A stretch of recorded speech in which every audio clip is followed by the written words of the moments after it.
Kuya, wag mo masyadong bilisan ha. Di naman ako nagmamadali. Okay po ma'am, di naman talaga ako nagpapatakbo ng mabilis kasi priority ko ang safety ninyong mga pasahero ma'am. Wow naman, sana all priority. Tsaka ang galing naman itong helmet mo, may mic. Ako po ma'am, intercom po ang tawag dyan ma'am para maririnig ko agad ang sinasabi ng pasahero ko. Nice, ang galing naman. Di ko na kailangang sumigaw.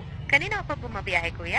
Kanina pa po ma'am, umaga. Kanina pang umaga? Wow, ang sipag mo naman. Pero in fairness ha, mabango ka pa rin. Ay, umuwi po kasi ako kanina ma'am para kumain at maligo. Ngayon pa lang bango mo pa rin. Yung nasakyan ko kasi kahapon, may bagoong na eh. Ang swerte mo pala ngayong gabi, mabango ang rider na nabook ko. Ganun po ba ma'am, salamat po. Opo ma'am, malapit lang din dito. Sana ikaw lagi ang mabook ko. Depende yun ma'am, madami kasi kami mga rider dito eh. Oo nga eh, kaya iba-iba lagi ang nasasakyan ko araw-araw. Pero sa lahat ng yun, ikaw ang pinaka-pogi. Ako ma'am, hindi naman po pero salamat. Kuya, medyo mabilis ka na ha. Payakap ako ha, kasi natatakot ako. Sige po ma'am, hawak ka na lang po. Sige. Oh, may abs ka kuya ah.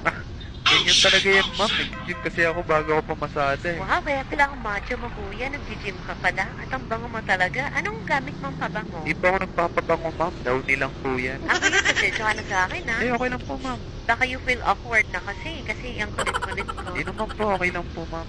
Basta wag lang po kayong malikot. Sige. May girlfriend ka na ba kuya? Wala pa po, wala akong time dyan ma'am. Busy sa work eh. Oh, napakasipag mo naman. Ilan taon ka na ba? 22 po ma'am. Oh, bata ka pa pala. Ay, muna na kuya. May kapote ako dito ma'am, gusto mo bang magkapote? Wag na. Mababasa din ako yan eh. Tsaka pwede bang idiretso mo na lang ako sa Sogo? Sobro? Sobro hotel po? Oo, kuya. Kasi mababasa sa sapatos ko eh. May shoe cover ako dito ma'am para di mabasa sa patos mo. Wag na kuya. Diretso mo na lang sa Sogo. Samahan mo na din ako. Magpatila muna tayo ng ulan. Ako ma'am, bawal sa akin yan eh. Mapapagalitan ako pag nanakit. Sige na kuya. Suggest lang naman tayo eh. Tsaka umuulan na. Matila lang tayo sa ulit. Babayaran na lang ako ng chocolate para sa pag-aantay. Sige ma'am, aantayin ko na lang po kayo sa labas. Hindi, samahan po ako sa loob para makapagpahinga ka din muna. Masyado kang masipag eh. Ibig niyo sabihin, pati ako isasama niyo sa pag-check-in niyo. Oo, kasi sigurado lalakas tong ulan at saka para makapagpahinga ka rin muna. Pero bawal po kasi. Ay naku, akong bahala. Huwag ka mag-alala. Bakit na pa, di ba? Opo ma'am. Pero dahan na lang tayo magpatila ng ulan, kuya, para medyo mura-mura. Hindi naman na po umuulan. Hindi naman na nalalaman mag-ulan. Ay, oo nga, no?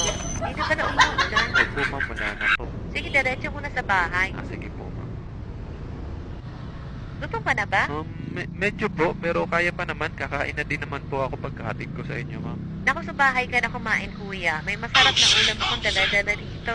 Saluhan mo na lang akong kainin to. Ako ma'am, nakakahiya naman sa inyo. Huwag ka na mahiya. Ako lang naman mag-isa dyan sa inuupahan ko. Tsaka para makapagpahinga ka din muna at makakain. Napakabait niyo naman po ma'am. Maraming salamat po. Eto ma'am, malapit na po tayo.